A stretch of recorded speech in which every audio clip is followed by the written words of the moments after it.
Yeah, that's location it. Yeah. What's that? Oh, we're on. Jim had always said that I was going to die first and he was going to dance and piss on my grave. Oh my God! But it didn't happen that way. And as you know, he's buried in Père Lachaise in Paris. We've been there too. And Père Lachaise, or Paris, in the wintertime, because as I said, his birthday is December the 8th. It's very cold. We were staying at the Plaza Athénée, which is a 5-star. Best hotel. And I knew that I just couldn't haul it out because there are going to be too many kids there, right? So my wife gives me one of these little sample perfume vials. And I'm in the bathroom trying to fill this bottle up. I'm pissing on the basin, the back of the toilet, the towel rack. Finally, I get this thing filled. I call the driver. He takes us to Père Lachaise.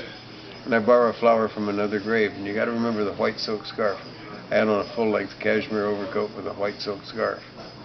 And my wife had the camera. I bumped my way through the crowd of these kids and tossed the flower down, did a couple of dance steps on the grave, and then I went to pour this vial of pee, right? But it wouldn't pour. So I'm going like this. And my wife says, wait till you see this picture. These kids think you're a priest blessing the grave with holy water. No. She says, tell them who you are. I said, no, I've had my clothes torn off enough times coming off stage. People back then used to confuse Jim and I for each other. You look a lot like each other. It even says it in there. Really? We were very often mistaken as brothers, yeah. And you've had your clothes torn off. Oh, yeah. What was that experience? That's not a bad thing, I guess. Well, back then it was fine. Just got an early start. Did Jim enjoy this publicity and the celebrity? Yeah, but also he was a shy person. And in fact, it's even in there. As the audiences got larger, it became more demanding. And he would keep asking me, what do they want? And one time we were at a concert, somebody says, Jim said, what would you like to hear? Somebody said, light my fire. He said, fuck your mother. Oh my God. And back then, and it just so happened, there was a convention of municipal auditorium managers in town. So the next day, were banned in all municipal auditoriums in the States. Were you in Connecticut for that? New Haven? Yeah. Oh, yeah. Yeah. New Haven? Yeah. What was that like? It was intense. You know, Jim used to cause riots a lot. One time... was it his intention to do that, or was it just something he did? Yeah. He would stir the audience up and bring them up to a boil. Gotcha. Keep going. I should cut you off. No. But we were at this concert in Phoenix, Arizona, at a fairground. And you know, it's a 2-story building with a tin roof. And Jim caused this riot. The house lights came on, and then they saw what was happening. They put the house lights off, and they cut all the sound except Jim's mic. And he was just egging them on more and more and more, and just amping it up. And there were chairs flying, there's firecrackers flying. And it was one of these, in the round, there were people behind us, and we were having to duck from out front and from behind.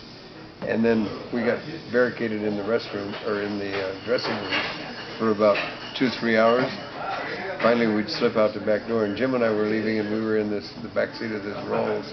And I looked up. We had a motorcycle cop here and one here on the escort. And I looked up in the corner of the building, this 2-story building, and this gal, just loaded out of her gourd, did a swan dive, perfect swan dive, off the building, landed belly flop on the hood of the Rolls. One cop jumped off his motorcycle kept going. Another cop laid his over, and I looked at Jim, I said, okay, I'll take care of it. So I got out and I told the cop, I said, Jim was with us. And they would have rather arrested us than protected us. Oh my God. That is unbelievable. So, did you guys ever travel international? Yeah. Where would you guys go? Well, Canada, Europe. Asia? No. Australia? I've been there, but not Jim. with them, no. What happened to the girl? Landed on the hood. We put her in the back. She was fine. Yeah. You can't make this stuff up. It's impossible to make these kind of stuff. And we stopped at a motel thing and checked her in, paid for it, and took off. But we used to do that a lot. We'd pick up these girls, and some of them we'd take home back to the hotel room if we were still staying in town that night. Because very often we'd go directly to the airport, on to the next city. And Jim pretty much had to pick of any girl he wanted. We both did. Yeah. Never took advantage of it. Yeah. We'd come off stage, we'd be backstage, and you go like this, and it was like a meltdown. Oh yeah. He just come. Yeah. It was just like no big effort, not a lot of conversation. Sometimes no. They knew what we were going like this for. No.